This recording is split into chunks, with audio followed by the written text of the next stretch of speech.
अस्सलामुअलैकुम and welcome back to kitchen foodies. इस वीडियो में हम बनाएंगे जी इंस्टेंट रबड़ी खीर, वो भी बगैर चावल और खोए के। तो सबसे पहले हमने 1 लीटर दूध को उबाल लेना है। फिर मैंने लिए 4 अदद ब्रेड के स्लाइस और इनके मैंने ब्रेड क्रम्स बना लिए। अच्छा, ये छोटी वाली ब्रेड थी तो मैंने 4 स्लाइसेस लिए हैं। अगर आपके पास बड़ी वाली ब्रेड है तो फिर आपने 2 स्लाइस लेने हैं।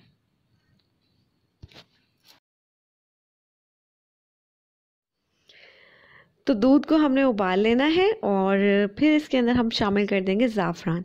अच्छा, इसके अंदर मैंने 1 चुटकी ज़ाफ़रान डायरेक्टली ऐड की है। अगर आपके पास ज़ाफ़रान नहीं है तो ये ऑप्शनल है, आप इसे ऐड नहीं करें, स्किप भी कर सकते हैं। इससे ये है कि कलर का अच्छा आएगा। और सिर्फ हम ब्रेड से इतनी मज़ेदार रबड़ी खीर बना लेंगे, खूब लच्छेदार खीर बनेगी और बहुत ही जायकेदार।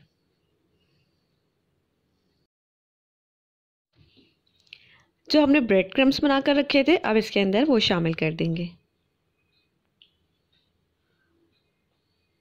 अच्छी तरह से मिक्स करेंगे और इसको हम मीडियम टू हाई फ्लेम पर पकने देंगे।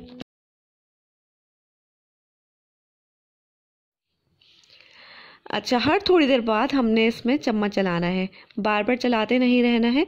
इस तरह से ये देखें कितनी मोटी सी इसमें मलाई जमी है। इस तरह से मलाई जमेगी ना तो बिल्कुल लच्छेदार रबड़ी खीर रेडी होगी। चावल की जो खीर होती है ना, उससे भी ज़्यादा मज़ेदार बनेगी और बिल्कुल भी फील नहीं होगा कि ये ब्रेड से बनी है। अच्छा, इस टाइम पर हमने इसके अंदर चीनी शामिल कर देनी है। मैंने इसके अंदर 5 टेबल स्पून चीनी शामिल की है। आप अपने टेस्ट के हिसाब से ऐड करें। ज़्यादा खाना है मीठा तो ज़्यादा ऐड करें, नहीं तो कम ऐड करें। अब आप देखें ये पकते पकते थिक होने लगा है।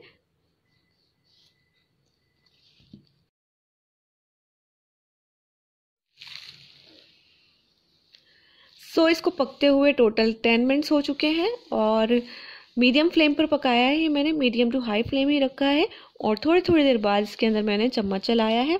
बहुत ही मज़ेदार लच्छेदार रबड़ी खीर हमारी रेडी है। चूल्हा बंद करेंगे और इसको सर्व करेंगे। मैं ये जो रबड़ी खीर है ना, इसको सर्व कर रही हूँ मिट्टी के बर्तन में। बहुत ज़्यादा इससे टेस्ट एनहांस हो जाएगा इस खीर का और लुक वाइज भी अच्छी लगेगी।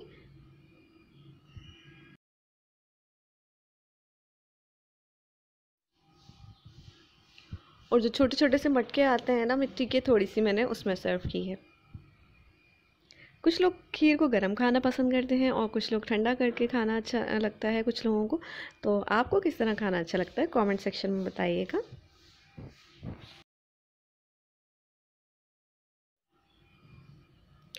तो आप इसका टेक्सचर भी देख सकते हैं कैसा है।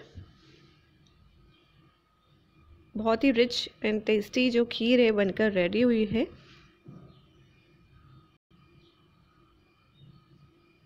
ऊपर से मैंने इसको गार्निश कर दिया है पिस्ते के साथ। आप जिस भी ड्राई फ्रूट के साथ चाहें इसको गार्निश करें और ठंडा या फिर गरम सर्व करें। मिलते हैं नेक्स्ट वीडियो में। बाय।